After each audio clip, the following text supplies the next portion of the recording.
సంవత్సరాల తరబడి ఎన్ని మందులు వాడినా మీ మోకాల నొప్పులు తగ్గట్లేదా? ప్రాణ పెయిన్ క్లినిక్ లో అత్యాధునిక చికిత్స. Welcome to Suman TV. తెలంగాణలో రైతు రుణమాఫీ పైన రాజకీయ దుమారం కొనసాగుతోంది. రైతు రుణమాఫీకి మాజీ మంత్రి హరీష్ రావు రాజీనామాకి ఒక పొలిటికల్ లింక్ ఉంది. ఎందుకంటే ఎంపీ ఎలక్షన్ల సమయంలో సీఎం రేవంత్ రెడ్డికి హరీష్ రావు ఒక సవాల్ విసిరారు. ఆగస్టు 15వ తేదీలోపు రైతులకి 2 లక్షల రూపాయల రుణమాఫీ చేస్తే నేను తన ఎమ్మెల్యే పదవికి రాజీనామా చేస్తానని. నిన్న ఆగస్టు 15వ తేదీ గవర్నమెంట్ అనుకున్నట్టుగానే 2 లక్షల వరకు బ్యాంకులో రుణాలున్న రైతులందరికీ రుణమాఫీ చేసింది. రుణమాఫీ చేసిన సందర్భంలో వైరాలో జరిగిన సభలో రేవంత్ రెడ్డి నేరుగా హరీష్ రావుకి సవాల్ విసిరారు. రాజీనామా చేస్తావా లేదా అని చెప్పేసి. ఆనాడు హరీష్ రావు సవాలు విసిరిండు, మీరు రైతు రుణమాఫీ చెయ్యండి, నేను సిద్దిపేట ఎమ్మెల్యేకు రాజీనామా చేస్తా, మళ్ళా ఎన్నికల్లో పోటీ చెయ్యనని. ఇవాళ ఈ వైరాగడ్డ మీద నుంచి ఖమ్మం ప్రజల సమక్షంలో హరీష్ రావు రాజీనామా చెయ్యి, హరీష్ రావు సిద్ధంగా ఉండు, సిద్దిపేటకు పట్టిన శని పీడ చీడ విరుగడవుతుంది, 15 ఆగస్టు లోపల 2 లక్షల వరకు రుణమాఫీ చేసి తీరుతామని మాట ఇచ్చిన. అయితే ఇక్కడ ఒక హరీష్ రావు చాలా స్పష్టంగా రేవంత్ రెడ్డికి సమాధానం చెబుతూ, రుణమాఫీ పేరుతో రేవంత్ రెడ్డి రైతుల్ని మోసం చేశాడు తప్ప ఎక్కడా రైతుని సాటిస్ఫై చేసే విధంగా రుణమాఫీ లేదు, ఇది పచ్చి మోసం అని చెప్పేసి కౌంటర్ ఇచ్చారు హరీష్ రావు. ఇక్కడ ప్రశ్న ఏంటి అంటే రైతుల విషయంలో, రైతు రుణమాఫీ విషయంలో బీఆర్ఎస్ ప్రభుత్వం నీట్గా రుణమాఫీ చేసిందా ఎటువంటి ఇబ్బందులు లేకుండా రైతులకి, లేదంటే కాంగ్రెస్ ప్రభుత్వం ఇప్పుడు జరిగిన రుణమాఫీ న్యాయంగా ఉందా? బీఆర్ఎస్ రైతులకు సంపూర్ణ న్యాయం చేసిందా లేకపోతే కాంగ్రెస్ సంపూర్ణ న్యాయం చేసిందా రుణమాఫీ విషయంలో అనేది ఇక్కడ ప్రశ్నగా కనిపిస్తోంది.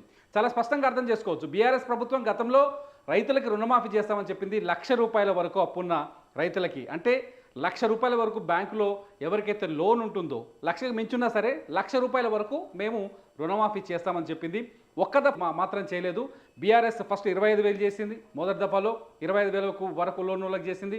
ఆ తర్వాత 50,000 వరకు లోన్ ఉన్నోళ్ళకు, బ్యాంకుల అప్పు ఉన్నోళ్ళకి రుణమాఫీ చేసింది. ఆ తర్వాత 75,000, ఆ తర్వాత 1 లక్ష. ఈ 4 దఫాల్ని 5 ఏళ్ళు పొడిగించింది. ఈ 4 దఫాల్ని 5 ఏళ్ళు లాగింది. 5 ఏళ్ళు లాగడం వల్ల ఏం చేసిందంటే రైతులు రుణమాఫీ అయింది కదా, ఎలక్షన్స్ ముందు ఇచ్చిన హామీ కాబట్టి ఆటోమేటిక్గా బీఆర్ఎస్ని నమ్మారు. ఎందుకంటే అప్పటికే కేసీఆర్ ముఖ్యమంత్రి అయ్యారు, ఒక 4.5 సంవత్సరాలు పరిపాలించారు, మరో 5 సంవత్సరాల కోసం అధికారాన్ని అడిగారు. ఈ సందర్భంలోనే రుణమాఫీ హామీ ఇచ్చారు. అయితే ఈ రుణమాఫీ విషయంలో బీఆర్ఎస్ ప్రభుత్వం 4.5 ఏళ్ళు లాగటం వల్ల చాలామంది రైతులు వడ్డీలు, బ్యాంకులో ఏదైతే అప్పు ఉందో ఆ అప్పుకి వీళ్ళు ఇచ్చిన మాఫీ వడ్డీలకి ఈక్వల్ అయింది. దీంతో రుణమాఫీ, బీఆర్ఎస్ హయాంలో జరిగిన రుణమాఫీ ఫెయిల్ అయిందని ఒక ప్రచారం జరిగింది. ఈ నేపథ్యంలోనే కాంగ్రెస్ పార్టీ ఈసారి ఎన్నికల ప్రచారంలో చాలా స్పష్టంగా హామీ ఇచ్చింది. ప్రతి రైతుకు 2 లక్షల వరకు రుణమాఫీ చేస్తామని చెప్పింది. అయితే బీఆర్ఎస్ రుణమాఫీకి కాంగ్రెస్ రుణమాఫీకి తేడా ఏంటి? నిన్న హరీష్ రావు మాట్లాడుతూ చాలా స్పష్టంగా చెప్పారు. ఏం చెప్పారంటే, మేము 1 లక్ష రూపాయలు రుణమాఫీ చేస్తేనే 35 లక్షల మంది రైతులకు 17,000 కోట్ల ఖర్చు అయింది. ఇప్పుడు మీరు 22 లక్షల మంది రైతులకు రుణమాఫీ చేశారు, ఆ రుణమాఫీ మొత్తం ఖర్చు కేవలం 17,869 కోట్లు ఎట్లయితుందని ప్రశ్నిస్తున్నారు. అవును, ఈ ప్రశ్నలో ఒక అర్థం ఉంది. ఎందుకంటే బీఆర్ఎస్ ఒక్కొక్క రైతుకి దాదాపు రాష్ట్రంలో 35 లక్షలకు పైగా రైతులు ఉన్నారు, దాదాపు 70 లక్షలకు పైగా పాస్ పుస్తకాలు ఉన్నాయి. పాస్ పుస్తకాలు వేరు, ఇక్కడ రైతుల సంఖ్య వేరు. సో 35 లక్షల మంది రైతులకి రుణమాఫీ చేస్తే అప్పట్లో 17,000 కోట్లు అయ్యాయి.